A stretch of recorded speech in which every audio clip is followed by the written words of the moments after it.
Taraji P. Henson portrays a lady on the brink of disaster in Straw, a film by Tyler Perry. Prior to lunch, Janiyah had to cope with eviction, child social services, police brutality, and a job robbery. She is a single, working mother who is already under a great deal of stress, trying to provide for her daughter and ensure that she gets to school on time. Even if we should scold Perry for putting another black lady in harm's way, the way Henson makes Jayinah so distraught will have you glued to your sofa, as you can't tear your eyes away. After auditioning for the role, Henson revealed to Ebony that Perry cast her because he knows how emotional I can get. He says a lot that I show him things that he didn't see as a director or a writer, which makes what is written even better. With her hair in a disheveled mess and her emotions on full display, Henson lets the audience in on her most vulnerable moment. Playing another person isn't about you, she emphasized. Rather, it's about giving that character a genuine life so that others going through the same thing or knowing someone like that may relate. Therein lies the power of art, to alter human experience. That is why I am really dedicated to my profession. It is something I own in a sense. Your ship is a vessel for that person's story. The actress truly understands what it's like to be tested to your limits, even when the boundaries between Janiyah and Henson seem to be blurred. Straw title explained. The title is clarified when we learn that her daughter, Arya, suffers seizures and requires medicine and daily care. Janiyah works 2 jobs to make ends meet. In the span of a seemingly ordinary day, she experiences the simultaneous loss of her child, her job, and her apartment.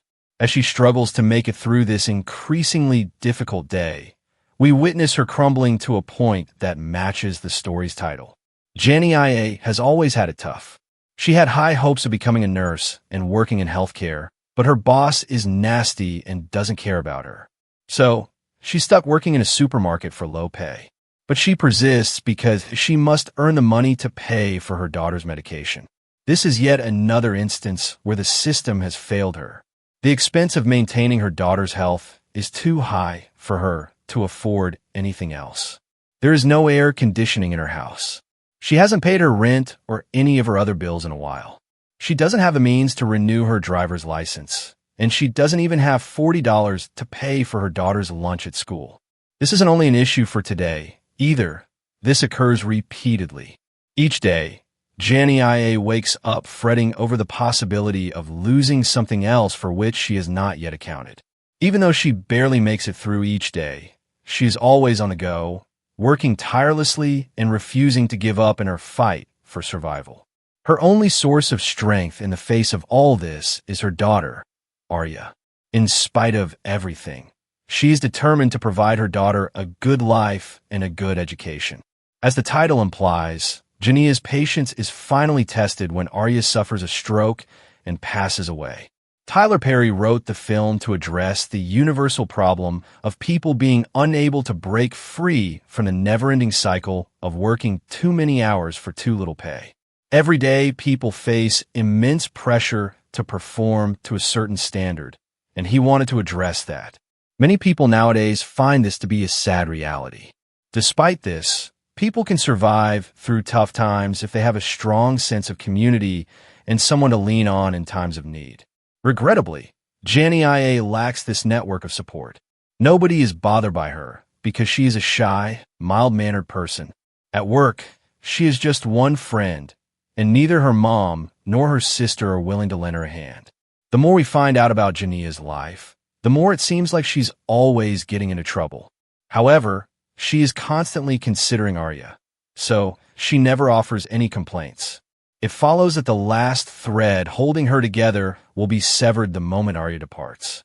Nobody has offered her comfort or sympathy at this terrible time, and the world is still harsh to her.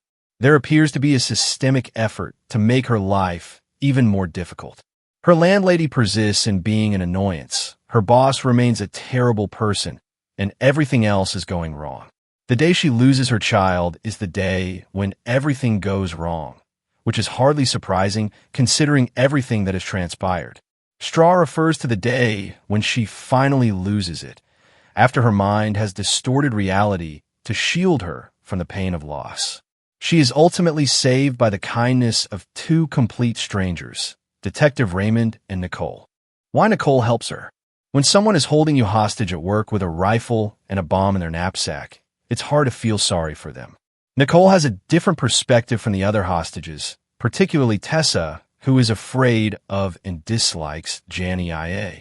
Nicole knows something is wrong with Janiyah, but she is terrified that she will do something far worse.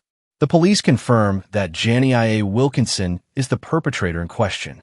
When the alarm goes off and Nicole is contacted regarding the ongoing robbery, in addition to her daughter's death the night before, they inform her that Janiyah is already wanted for murder. Nicole has no doubt that Janiyah isn't malicious due to her frequent visits to the bank. Janiyah drops by first thing in the morning to withdraw $40 from the single mother's account, which has only $47 remaining.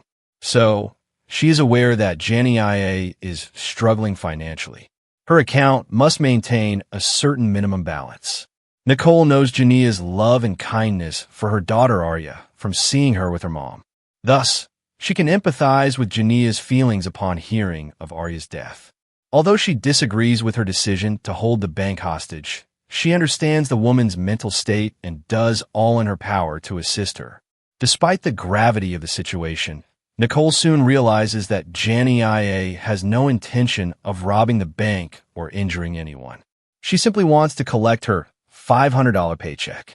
She even refuses to accept the money when it is handed to her, proving that she wasn't planning to commit a crime when she went to the bank. Rather, she became entangled in a series of unfortunate circumstances. The best course of action, Nicole thinks, is to have a conversation with Janiyah, satisfy her requests, and help her relax in order for her to depart peacefully. Nicole advises Tessa to calm down and pay the money. This is what would have transpired if the bank hadn't been encircled by the police, particularly the awful officer with whom Janiyah had an unpleasant encounter just hours before. Janiyah continues by explaining that she has to get $40 so she can buy lunch for her kids. This breaks Nicole's heart even more, because she knows the mother has no recollection of her daughter's death. With each passing hour and every revelation of Janiyah's predicament, the bank manager's sympathy for her grows. But she warns Janiyah that she would face consequences if she disobeys the police and reminds her that it is a crime to hold someone hostage. Janiyah is eventually calmed down by Nicole's composure, and the bank releases all of the hostages. However, Nicole stays by her side because she is afraid Janiyah would freak out and do something that would lead the authorities to pursue her if she is left alone outside. She realizes that Janiyah needs someone to lean on right now and knows the woman doesn't have anyone to do that. So, she stays with Janiyah instead of fleeing when she gets the chance. Janiyah states that nobody has ever helped her like this before, so this one thing has a huge impact on her. A little act of kindness can have a profound impact. Final thoughts. The movie's setup, designed to create urgency, feels overly predictable and contrived, with events unfolding in a manner that strains credibility, such as an apathetic boss blaming Janiyah for a robbery she prevented. Despite a late-game plot twist that initially evokes sympathy, the resolution feels like a cop-out, undermining the built-up tension and leaving the audience unsatisfied with the abrupt shift in tone. Furthermore, the film's production design is criticized for its cheap aesthetic, with uninspired sets and costumes failing to enhance the narrative, despite the grounded nature of the story. However, Sher Shepard's performance as Nicole provides a strong supporting role.